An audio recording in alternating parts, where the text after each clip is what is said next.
মৃত্যুর দামে যারা বেহেশত নেয় কিনে। আমরা সূরা আরাফের 21 নম্বর আয়াত থেকে এখন আলোচনা শুরু করব ইনশাআল্লাহ। আউযু বিল্লাহি মিনাশ শাইতানির রাজীম। ওয়াকাসামাহুমা ইন্নী লাকুমা লামিনান নাসিহিন। শয়তান তাদের উভয়ের কাছে কসম করে বলল, নিশ্চয়ই আমি তোমাদের জন্য সৎ উপদেশ দাতা। অর্থাৎ জান্নাতে সে আদম হাওয়াকে বলল যে আমি তোমাদেরকে সৎ উপদেশ দাতা, এই গাছের ফল খাও, এই গাছের ফল খেলে তোমরা রাজা হয়ে থাকবে, অমর হয়ে থাকবে, তোমরা কোনোদিন মরবে না, এখান থেকে বের হওয়া লাগবে না। আর আল্লাহ তোমাদেরকে এই গাছ খেতে নিষেধ করছেন যে এইটা খাইলে তুমি যে অমর হয়ে থাকবা, আল্লাহ সেটা চায় না, তোমাকে দুনিয়ায় পাঠাবে, তুমি মরবে। সেই জন্য আল্লাহ তোমার এই গাছের ফল খাইতে মানা করছে। এই হলো তার উপদেশ শয়তানের। ইন্নী লাকুমা লামিনান নাসিহিন। ফাদাল্লাহুমা বিগুরুরিন। অতঃপর তাদের পদস্খলন ঘটালো ধোঁকার মাধ্যমে। ফালাম্মা যাকা শাজারাতা। অতঃপর যখন তারা উভয় ওই গাছের স্বাদ গ্রহণ করল, বাদাত লাহুমা সাওয়াতুহুমা, তখন তাদের লজ্জাস্থান উন্মুক্ত হয়ে গেল। অতাফেকা ইয়াকসিফানি আলাইহিমা মিন ওয়ারাকিল জান্নাহ। এবং তারা শুরু করলো ঢাকতে তাদের লজ্জাস্থান মিন ওয়ারাকিল জান্নাতে, জান্নাতের পাতা দ্বারা। তো এই জান্নাতের পাতা, 3 গাছের পাতা দ্বারা আদম হাওয়া সতর ঢেকেছিলেন। নিজে 3টা পাতার দ্বারা সতর ঢেকেছেন, আর মা হাওয়াকে দিয়েছিলেন 5টা পাতা। এর থেকে কাফনের সাব্যস্ত হয় যে কাফন, পুরুষরা 3 কাফন পাবে, নারীরা 5 কাফন। এটা কিন্তু আদম হাওয়ার জান্নাতের পোশাক। আর তাদের শরীরে যে জান্নাতি পোশাক আছে, ওই নিষিদ্ধ বৃক্ষের ফল খাওয়ার সাথে পোশাকটা ভেঙে চুরমারের শরীর থেকে পড়ে গেছে। তো সেই পোশাকটা কীরকম ছিল সেটা আমরা এতগুলো ব্যাখ্যা সঠিক বলা যায় না। তবে অনেক তাফসীররা বলেন যে আমাদের যে হাত আর পায়ের যে নখ, এই পোশাকটা এই ধরনের ছিল। তো এই সব পোশাক ভেঙে গিয়ে এই নখগুলি শুধু আছে, এটা জান্নাতের পোশাকের চিহ্ন। কতদূর সত্য আল্লাহ জানে, এগুলো তো ঐতিহাসিক কথা, তাফসীরের কথা, সরাসরি কোরআন হাদিসের কোনো বর্ণনা নাই। তবে পোশাক ভেঙে গেছে এটা তো এখানে আমরা পেলাম। তাফেকা ইয়াকসিফানি আলাইহিমা মিন ওয়ারাকিল জান্নাহ। জান্নাতের পাতা দ্বারা তারা উভয় সতর ঢাকতে লাগলেন। ও নাদাহুমা রব্বুহুমা। তখন ডাক দিলেন তাদের দুজনকে তাদের রব। আলাম আনহাকুমা। আমি কি মানা করি নাই তোমাদেরকে, আন হাজির সাদারাতে, এই বৃক্ষ থেকে, আন তেলকুমার সাদারাতে, তোমাদের এই 2টা গাছ থেকে আমি কি মানা করি নাই? আকুল লাকুমা। আমি কি তোমাদেরকে বলি নাই, ইন্না শাইতানা লাকুম আদুব্বুম মুবিন, নিশ্চয়ই শয়তান তোমাদের প্রকাশ্য শত্রু। আল্লাহ একবারে দেখাইয়েই দিয়েছে, ইন্না হাজা আদুবুল্লাহকে অলে যাওয়া যাবে, এই তোমার দুশ্মন, তোমার স্ত্রীরও দুশ্মন। এটা শয়তানকে আল্লাহ দেখাই দিয়েছেন, আর এই দেখে রাখো।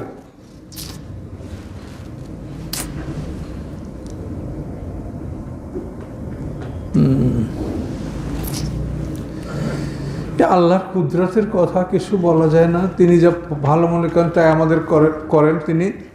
আমরা তার গোলাম, আমাদেরকে এটা মেনে নিতে হবে। এই ব্যাপারে মনে অনেক প্রশ্ন আসতে পারে, কিন্তু করে লাভ নাই। তিনি মালিক, তিনি যেটা ভালো মনে করেছেন তিনি আমার জন্য এটা করেছেন। কলা।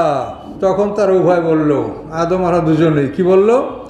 রব্বানা যালামনা আনফুসানা। হে আমাদের রব, আমরা জুলুম করেছি আমাদের নিজদের উপরে। ওয়াল্লাম তাগফির লানা। যদি আপনি আমাদেরকে ক্ষমা না করেন, ওয়াতারহামনা, রহম না করেন, লানাকুনান্না মিনাল খাসিরিন, অবশ্যই আমরা হব ক্ষতিগ্রস্তদের অন্তর্ভুক্ত। এই দোয়া পরে আদম হাওয়া আল্লাহর কাছে ক্ষমা চাইলেন। তো এই দোয়াটাও আল্লাহ শিখিয়ে দিয়েছেন। এটা সূরা বাকারায় আপনারা দেখেছেন, ফাতালাক্কা আদম রব্বি কালিমাতিন, যে আদম আলাইহিস সালাম তার রবের নিকট থেকে কিছু বাক্য শিখে নিয়েছিল। সেই বাক্য হলো এই বাক্য, রব্বানা যালামনা আনফুসানা ওয়াল্লাম তাগফির লানা ওয়া তারহামনা লানাকুনান্না মিনাল খাসিরিন। এই দোয়া আশা করি আপনাদের মুখস্থ আছে, যদি না থাকে তা মুখস্থ করে নেবেন। খুব সুন্দর দোয়া। কলা। কল আহবিতু বা'যুকুম লিবা'যিন আদুব্বুন, আল্লাহ বলে নেমে যাও, তোমরা একে অপরের শত্রু হবে।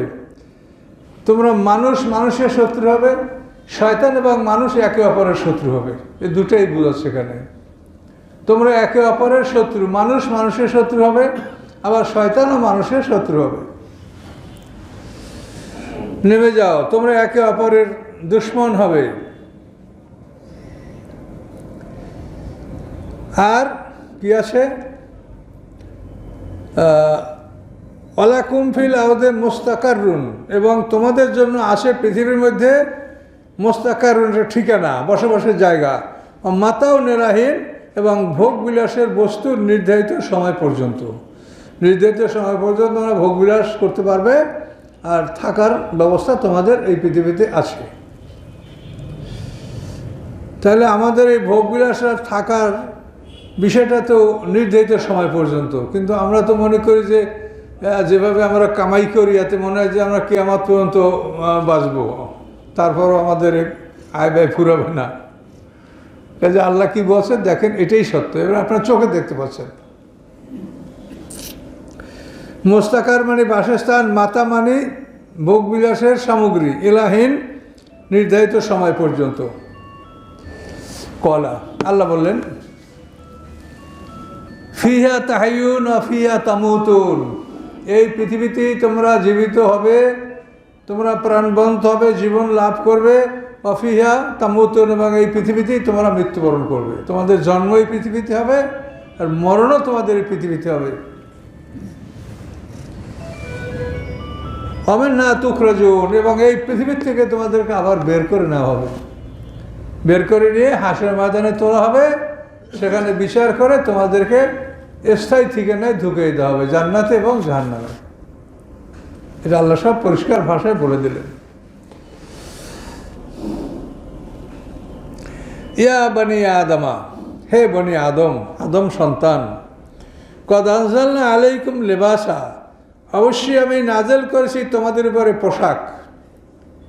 আমাদেরকে সবই তো আল্লাহ তাআলা আসমান থেকেই নাজেল করেন, আমাদের জীবনের সব কিছু। আল্লাহ বলেন, হে আদম সন্তান, আমি নাজেল করেছি, অবতীর্ণ করেছি তোমাদের উপরে লেবাস, পোশাক, ইউয়ারি সাওয়াতিকুম, যেটা তোমাদের লজ্জাস্থানকে ঢাকে, বা রিসা, এবং সৌন্দর্য বর্ধন করে। পোশাকের দুইটা কাজ, একটা হলো লজ্জাস্থান ঢাকে, রিসা এবং সৌন্দর্য বর্ধন করে। তাহলে আল্লাহ বলেন তোমাদের জন্য আমি পোশাক নাজেল করেছি। এ আল্লাহ নাজেল না করলে আমরা জানতাম এই জামা কাপড় পরছি কী থেকে হয়, কোথার থেকে আসে, আল্লাহ এটা পাঠাইছে পৃথিবীতে। তো এটা কি ইউয়ারি ঢাকে সাওয়াতিকুম, তোমাদের লজ্জাস্থান, ও রিসা, এবং এটা সৌন্দর্য, ও লেবাসুত তাকওয়া, এবং ভয়ের পোশাক, জালিকা খায়ের, এটা উত্তম, জালিকা মিন আয়াতিল্লাহ, এটা আল্লাহর নিদর্শনের অংশ, লাআল্লাহুম ইয়াযাক্কারুন, যাতে তারা উপদেশ গ্রহণ করে। লেবাসুত তাকওয়া, এটা বিরাট ব্যাপার। লেবাসুত তাকওয়াটা কি? শব্দের অর্থ হলো ভয়ের পোশাক। তাহলে এ হলো কাপড়ের পোশাক, আর একটা আছে ভয়ের পোশাক। সেটা কি?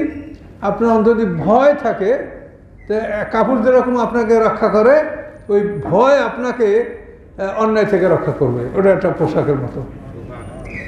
কথা বলতে পারছেন? কাপড় আমাদের যেরকম লজ্জাস্থানকে ঢাকে, সৌন্দর্য বাড়ায় রক্ষা করে, এবং ভয়টাও একটা পোশাক।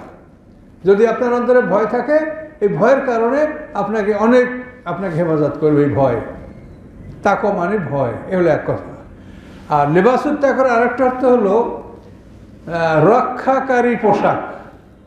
তাকওয়া শব্দ মানে রক্ষা করা, রক্ষাকারী পোশাক, অর্থাৎ যে পোশাক পরে আপনি যুদ্ধে যাবেন আপনাকে রক্ষা করবে, যে পোশাক পরে আপনি রোদ বৃষ্টি শীত থেকে বাঁচবেন, এগুলো লেবাসুত তাকওয়া। কথা বলতে পারছি? এটা অন্য জায়গায় আছে, আমার মোহাম্মদ সূরার নামলে আছে, যে সেখানে বলা আছে যে যে লেবাস তোমাদেরকে দেওয়া হয়েছে, সেই লেবাস তোমাদেরকে যুদ্ধের প্রচণ্ডতা থেকে তোমাদেরকে রক্ষা করে।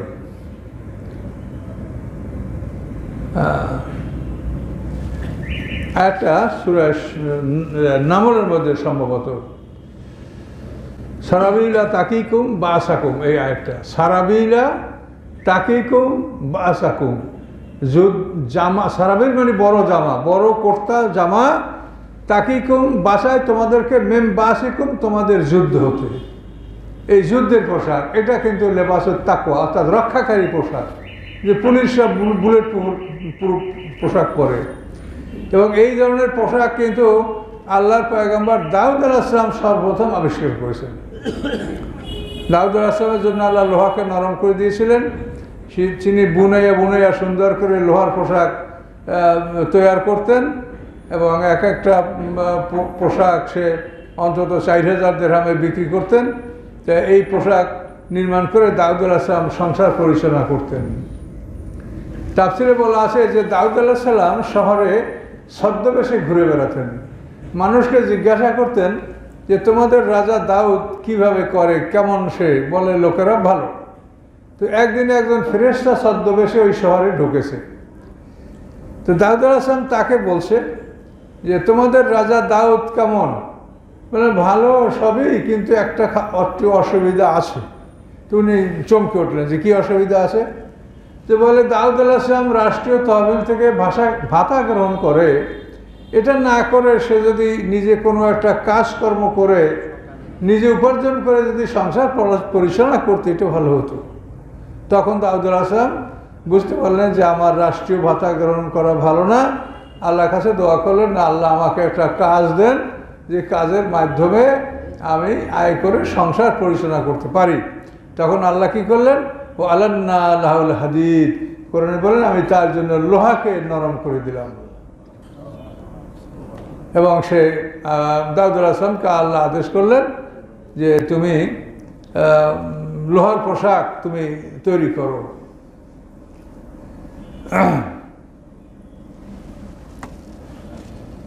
তো এই লোহার পোশাক দাউদ আলাইহিস সালাম তৈরি করছেন, এটা যুদ্ধের পোশাক। এইগুলো লেবাসুত তাকওয়া, এগুলিতে মানুষকে রক্ষা করে।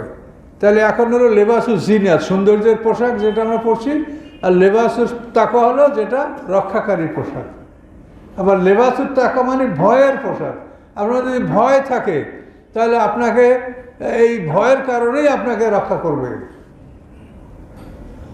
আমরা জামা কাপড় পরে আছি, আমরা বেশ ভালো মানুষ, কিন্তু যদি ভয় না থাকে তখন কেউ থাকবে না, তখন আমরা একটা অন্যায় করে ফেলবো। আর যদি ভয় থাকে তাকওয়া, তাহলে কেউ না থাকলেও আমরা বুঝবো যে আল্লাহ আছে, ফেরেশতা আছে, আমরা ভয় করব এবং অন্যায়টা আমরা করব না। তাহলে এগুলি সবই লেবাসুত তাকওয়া।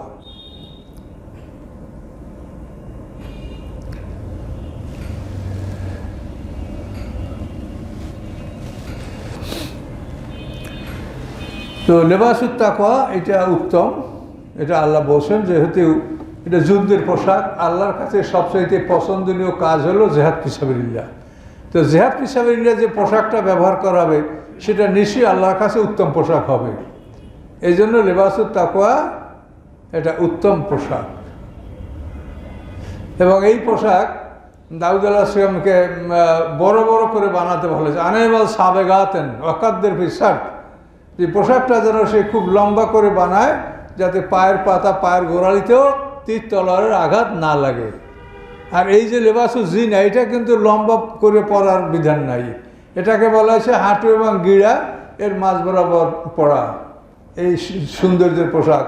আর যেটা লেবাসুত তাকওয়া, সেটাকে আপনি একেবারে পা ঢেকে আপনি পড়তে পারেন। আল্লাহ জাআলা লাকুম মিম্মা খালাকা জিলালা, আল্লাহ তার সৃষ্টির মাধ্যমে তোমাদের জন্য ছায়ার ব্যবস্থা করেছেন। ও জাআলা লাকুম মিনাল জিবালে আকনানা, এবং পাহাড়ের মধ্যে তোমাদের জন্য আশ্রয়স্থল তৈরি করেছে, বিপদে আপদে তোমার পাহাড়ের মধ্যে লুকাতে পারো। ও জাআলা লাকুম সারাবিলা, তোমাদের জন্য বড় জামার ব্যবস্থা করেছেন।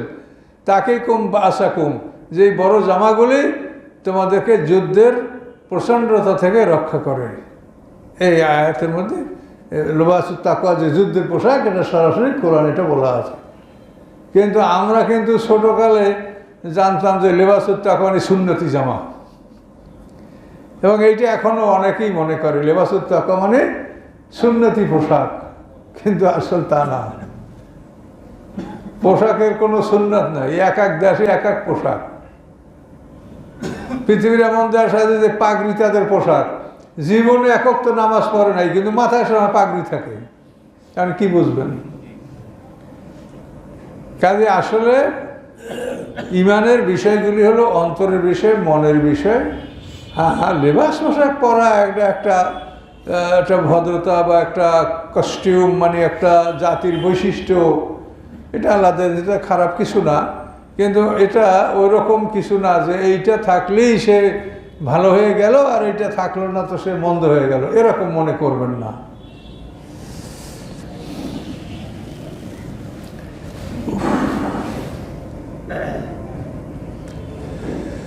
আচ্ছা, তাহলে লেবাস সম্পর্কে আমরা জানতে পারলাম। লেবাসুত তাকওয়া জালিকা খায়ের, জালিকা মিন আয়াতিল্লাহ লাআল্লাহুম ইয়াযাক্কারুন, এগুলি আল্লাহর আয়াতের অন্তর্ভুক্ত যাতে তারা উপদেশ গ্রহণ করতে পারে। তো এই লেবাসের মধ্যে নারী এবং পুরুষের লেবাস, এটা কিন্তু একটা বিরাট ব্যাপার। পুরুষের পোশাকটা খুবই হালকা, নাভি হইতে হাঁটু এটুক ঢাকা ফরজ, বাকি শরীর আপনি ঢাকেন সুন্নাত মোস্তাহাব, সেটা আপনার ব্যাপার। নাভি হইতে হাঁটু পর্যন্ত ডাকলেই আপনি এই পোশাক পরে নামাজ পড়তে পারবেন। আর নারীর পোশাক হলো মুখমণ্ডল, কবজির, হাতের এই কবজির বাইর এবং পায়ের গিরার নিচ, এটুক ছাড়া সমস্ত দেহ তার পোশাক। ঝুলন্ত চুলগুলিও, এগুলিও নারীদের সতর, এগুলিও ঢেকে চলতে হবে। তো এই চুল সম্পর্কে অনেকে বলে যে চুল ঢাকতে হবে কেন? তো এটা আমি যেটা অনুসন্ধান করেছি তাতে দেখা যায় যে না, এটা ঢাকতে হবে। তার কারণ অলায়ুদ্দিনা জিনাতাহুন্না, কোরআনে বলা আছে যে নারীরা তাদের সৌন্দর্য যেন প্রকাশ না করে। তাহলে চুল তো সৌন্দর্যের একটা বস্তু, কাজে চুল ঢাকতে হবে। কাজে এগুলো কোরআন থেকে গবেষণা করলে আপনার মাথায় আসবে যে আল্লাহ আসলে কি বলছে। তো আল্লাহ বলছে যে তারা যেন তাদের সৌন্দর্য প্রদর্শন না করে, এক্সিবিট না করে। তাহলে চুল হলো একটা বিরাট সৌন্দর্য বিষয় নারীদের, কাজে এই জন্য এটা ঢাকতে হবে। চুল ঢাকাও ফরজ। সবসময় তারা এই অঙ্গ প্রত্যঙ্গ ঢেকে রাখবে, তারপর নিজেদের সংসারের মধ্যে কাজকর্ম করা বা ঘোরাফেরা করা, এর মধ্যে মুহররম যারা আছে তাদের সামনে তাদের মানে হাত পা যদি উলঙ্গ হয়, চেহারা উলঙ্গ হয়, সেটা আপত্তি কিছু না, সেটাও কোরআনে বলা আছে। কিন্তু সতর হলো তাদের এইগুলি ছাড়া, অর্থাৎ নামাজ যখন দাঁড়াবে তখন এই পায়ের গিটের নিচ এবং চেহারা, এটা ছাড়া সব দেহ সতর। এবং নামাজে যেটা সতর ওইটা সবসময়ও সতর। নামাজে যেটুক ঢাকা সতর ওইটা সবসময় নারীদের সতর। এটা তাদেরকে বুঝিয়ে বলার চেষ্টা করবেন। এটা কিন্তু দারুণ ত্রুটি আমাদের নারী সমাজের মধ্যে। পোশাকের ব্যাপারটা তারা খুব কম লোকেই, কম নারীরাই মেনে নেয়।